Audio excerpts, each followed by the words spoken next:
오늘은 이사야 45장의 말씀을 가지고 역사, 숨어 계시고 곁에 계신 하나님의 기록들, 역사, 숨어 계시고 곁에 계신 하나님의 기록들이란 제목으로 함께 하나님 말씀을 나누도록 하겠습니다. 오늘 본문은 포로 시대를 배경으로 유대 민족에게 제2 이사야를 통해서 주신 하나님의 말씀입니다. 그러기에 이 말씀을 읽을 때에는 포로 시대를 기억해야 합니다. 그런데 오늘 본문에서는 바벨론 왕이 아닌 페르시아 왕인 고레스가 등장합니다. 고레스는 페르시아, 성경 속에서는 바사로 불리우고 지금은 중동의 이란 지역을 말하는데요. 바로 그 지역의 왕이었습니다.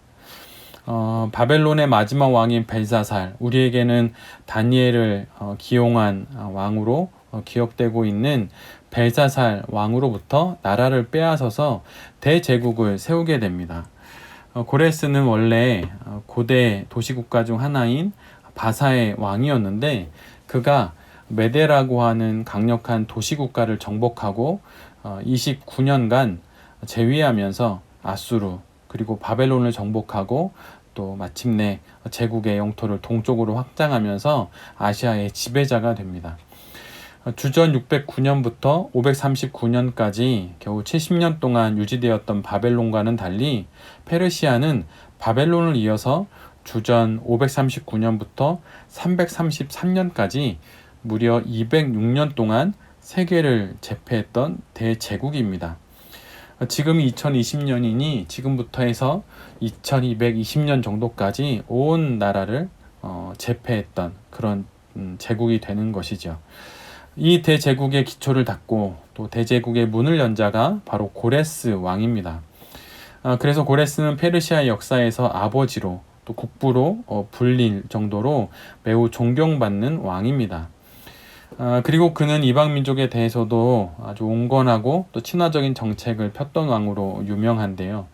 이러한 상황 속에서 유대 민족은 3번에 걸쳐 고향으로 또 귀환하게 됩니다. 유대 역사를 보면 유대 민족은 바벨론에 의해 3차례 걸쳐 포로로 끌려가게 되지요.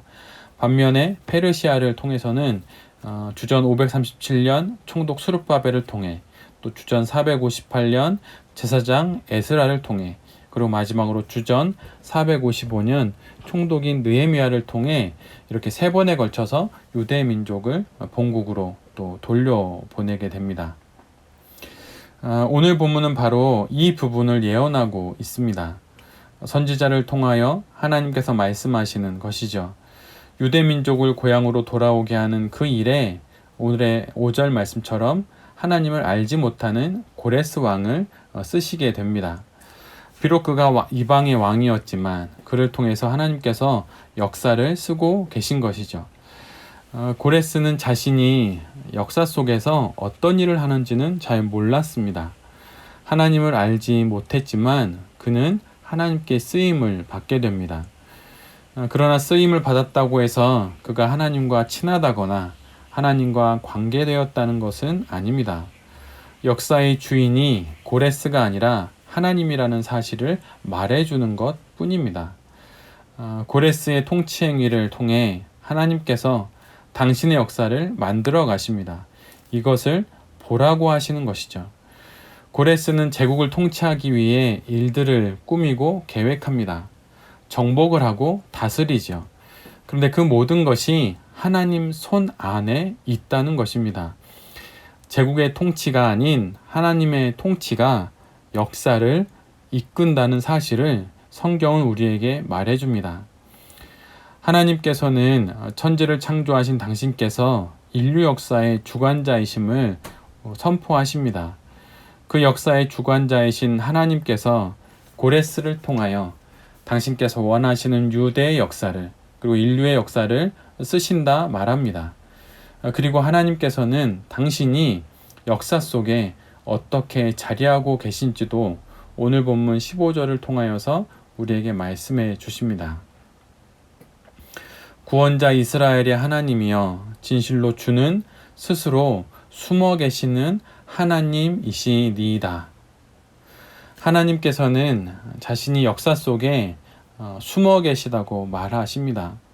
역사를 당신의 뜻을 펼치는 장으로 삼으시고 그 역사 속에 스스로 숨어 계시는 분이 바로 하나님입니다.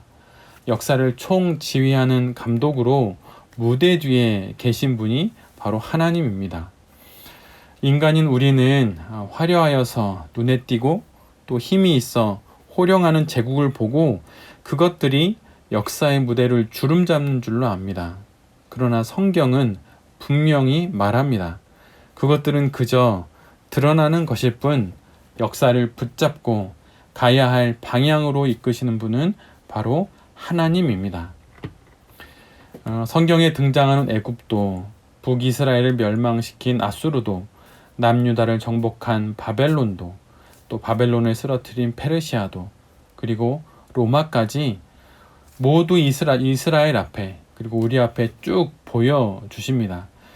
그래서 그 제국들의 명멸을 통해 우리로 시선을 한 곳으로 모으게 하시죠. 그것은 바로 역사의 주인은 하나님이라는 것입니다. 온 인류의 역사가 한 개인과 한 나라, 한 제국에 의해서 움직이지 않고 하나님에 의해서 움직임을 우리에게 말씀해 주십니다. 히틀러와 같은 한 개인의 극악무도한 일도 하나님이 비틀어 고쳐 역사를 다시 제자리로 돌아오게 하십니다. 수많은 제국들의 명멸 속에서 하나님은 인류의 잘못과 오만과 독선, 과장과 허위, 실패와 좌절 등을 다 갖고 역사가 가야 할 방향으로 역사를 이끌고 가십니다. 역사뿐 아니라 내 개인의 인생도 마찬가지이죠. 우리의 삶을 뒤돌아보면 내 속에도 역사 속 개인과 제국이 벌였던 그 모든 일이 있음을 보게 됩니다. 그래서 가슴이 무너지지요. 지울 수 없는 실패와 실수, 오만과 독선, 허풍과 위세, 이 모든 게 내 안에 있습니다. 새벽마다 일어나 가장 먼저 이런 것들이 떠오를 때 참으로 마음이 어렵고 힘듭니다. 그러나 아무리 힘들고 어렵다 하여서 지울 수도 없고 또 없는 것처럼 살 수도 없습니다. 왜냐하면 내가 살아온 나의 인생이기 때문입니다. 그런데 하나님께서 말씀하십니다. 그것도 당신 하나님의 역사 안에 있다고 말이지요. 이것이 나의 지울 수 없는 실수와 실패 속에서도 우리가 다시 일어나 살 수 있는 이유입니다. 그러나 이 말을 오해해서는 안 됩니다. 이 모든 것이 하나님의 책임이라고 말하라는 것은 아닙니다. 그렇게 말했던 이스라엘의 모습이 오늘 본문 9절에 나옵니다. 9절에서 하나님께서는 진흙과 토기장이의 대화를 통해 유대의 교만을 지적합니다. 진흙이 토기장에게 이렇게 말하죠. 너는 도대체 진흙으로 무엇을 만들려고 하느냐? 나아가 10절에서 하나님께서는 자신을 낳아준 아비와 어미에게 자식이 말하는 비유를 통해 유대의 교만과 또 그들의 불만을 우리에게 들려주십니다. 나를 자식이라고 낳았습니까? 무슨 해산의 고생을 했다는 것입니까? 이런 말을 하는 것은 페류나이지요. 그런데 지금 유대 민족이 하나님을 이렇게 대하고 있다는 것입니다. 지금의 상황이 견디기 어렵고 불만스럽고 원치 않는 상황이다 보니 당신이 신이라면 그럴 수 있냐고 이렇게 묻는 것입니다. 그런데 하나님께서 이 불만과 불평도 그대로 받아 당신의 역사를 쓰십니다. 인류의 역사는 하나님의 세계입니다. 나의 삶 역시 하나님의 세계입니다. 그런데 우리가 말하는 역사는 대부분 과거형일 때가 많지요. 그래서 역사는 옛날의 이야기이고 지난 시간의 일들로 대개는 생각합니다. 그러나 우리가 말하는 옛날은 실은 생각해보면 그때의 지금이었습니다. 그 당시의 현재였던 것이죠. 그리고 우리가 살고 있는 지금도 후대에게는 옛날입니다. 그러기에 역사는 바로 지금이며 지금 이 오늘의 현실이 곧 역사입니다. 150여 편에 이르는 시편 중 유일하게 모세가 기록한 시가 시편 90편입니다. 시편 90편 4절에 이런 말씀이 있습니다. 주의 목전에는 천년이 지나간 어제 같으며 밤의 한순간 같을 뿐이미니이다. 그리고 예수님의 수제자인 베드로가 쓴 베드로후서 3장엔 이런 말씀이 있습니다. 사랑하는 자들아, 주께는 하루가 천년 같고 천년이 하루 같다. 이 한 가지를 잊지 말아라. 우리가 그러하듯 하나님에게도 과거와 현재 그리고 미래라는 세 시제가 있을 거라고 생각합니다. 그러나 그렇지 않습니다. 천년이 하루 같은 분, 하루가 천년 같은 분이 바로 우리가 믿는 하나님, 우리의 역사 속에 숨어 계신 하나님이십니다. 시간을 만드시고 그 시간 안에 공간을 만드시고 나를 만드신 분이 바로 하나님입니다. 그분에게는 시간도 나와 같은 한낱 창조물에 지나지 않습니다. 이것이 무엇을 뜻하는 것일까요? 바로 하나님에게는 오직 현재만 있을 뿐 과거와 미래는 없다는 것입니다. 우리가 말하는 나의 과거도 그리고 아직 다가오지 않은 나의 알 수 없는 미래도 하나님에게는 현재요, 바로 오늘의 현실입니다.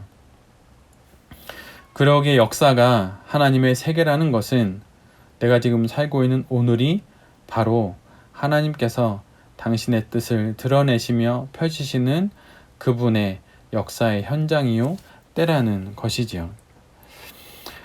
한자로 역사를 나타내는 글자의 첫 글자인 역은 뜻을 나타내는 그칠지와 음을 나타내는 력이 합쳐져서 생긴 글자입니다. 지와 력, 이 두 글자가 합쳐져서 차례로 걸어가다, 여러 곳을 돌아다니다 또는 지나가다를 뜻하는 역자가 된 것입니다. 따라서 바로 역사란 그 속에 스스로 숨어 계셔서 걸어 다니시며 두루 돌아다니셔서 자신의 뜻을 이루시는 하나님의 기록이라는 것이죠.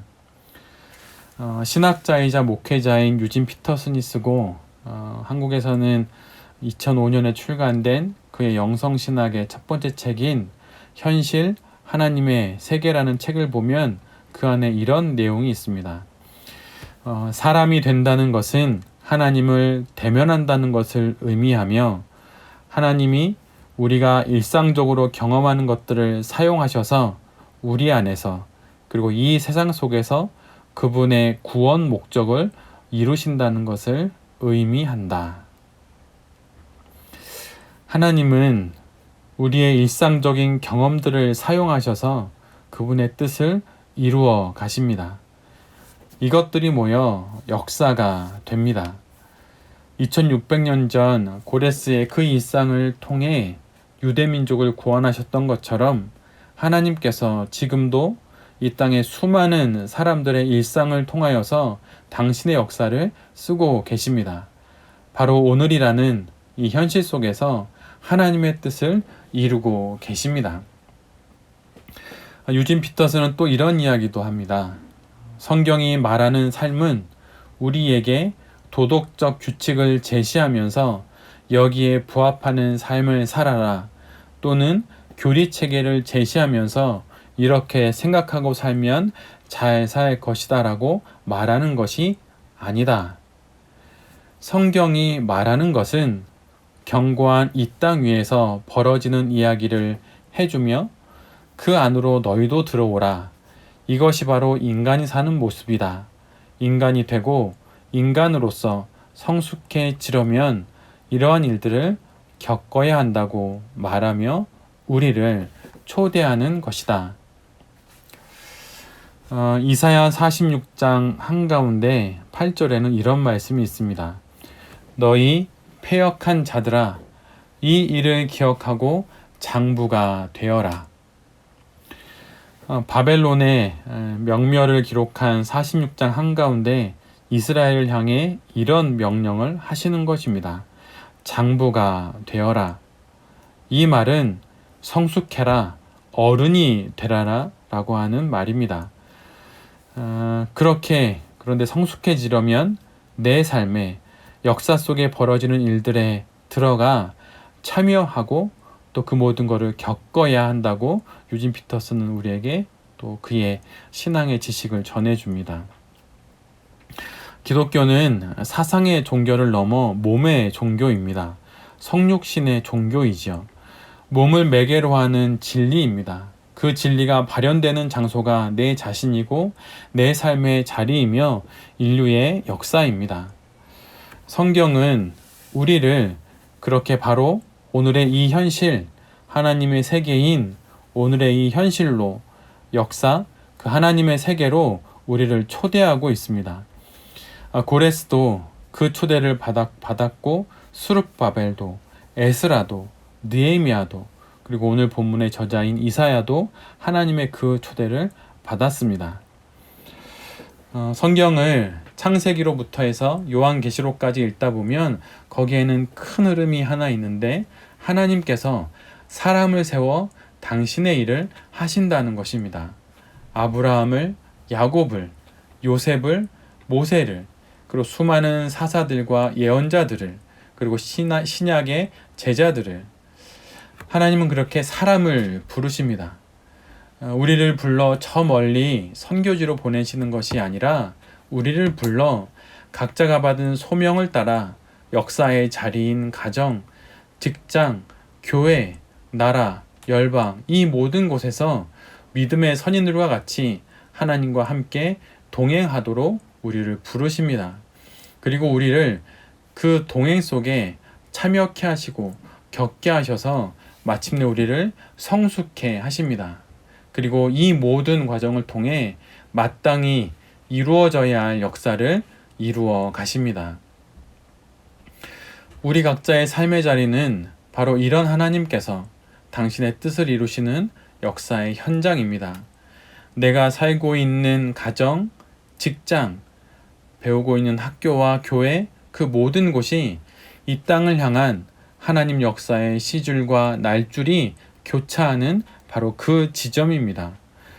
그러기에 우리 모두는 하나님께서 오늘 우리를 통해 이루시길 원하시는 그 일에 고레스와 같이 부름을 받았고 지금 그 일을 감당하고 있다는 사실을 반드시 기억해야 합니다.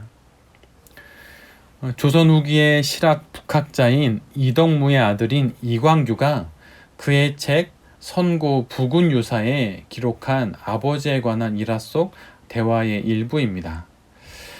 아들 이광규가 아버지 이덕무에게 이런 질문을 던집니다. 아버지, 역대의 시 중에 어떤 것이 제일 좋은 시입니까? 이 질문을 받은 이덕무는 이렇게 대답합니다. 벌이 꿀을 딸 때는 꽃을 가리지 않는다. 만약 벌이 꽃을 가린다면 꿀은 만들지 못하게 되지. 혹시 오늘이 지금 이곳이 아닌 다른 곳에서 하나님의 역사를 쓸 수 있다 생각하십니까? 좀 더 준비되어 아니면 좀 더 나은, 좀 더 좋은 상황일 때 하나님의 역사에 참여하리라 생각하십니까? 이런 분들에게 이덕무 그가 말하고 있습니다. 벌이 꿀을 딸 때는 꽃을 가리지 않는다네. 오늘, 바로 오늘이라는 현실, 지금 내가 살고 있는 가정, 내가 섬기고 있는 교회, 내가 일하고 있는 일터, 내가 살고 있는 이 나라, 그리고 온 인류, 바로 지금 그곳이 바로 하나님의 세계입니다. 하나님이 일하시니 당신도 일하신다 말씀하신 예수님처럼 하나님이 역사 속에서 일하시니 우리도 그 하나님처럼 내게 주신 하나님의 세계 속에서 일하며 또 살아가야 하는 것이죠. 야곱이 광야에서 잠을 자다가 하나님을 만납니다. 그때 그는 이런 고백을 하지요. 창세기 28장의 말씀입니다. 야곱이 잠이 깨어 이르되 여호와께서 과연 여기 계시거늘 내가 알지 못하였도다. 이와 비슷한 말씀이 오늘 우리가 본 말씀에도 있습니다. 이사야 45장 14절 후반부에 이런 말씀이 있죠. 하나님이 과연 내게 계시고 그 외에는 다른 하나님이 없다 하리라 하시니라. 쓸모없어 보이는 돌멩이 하나 덩그러니 놓인 그곳이 실은 하나님의 집이었습니다. 역사의 자리였죠.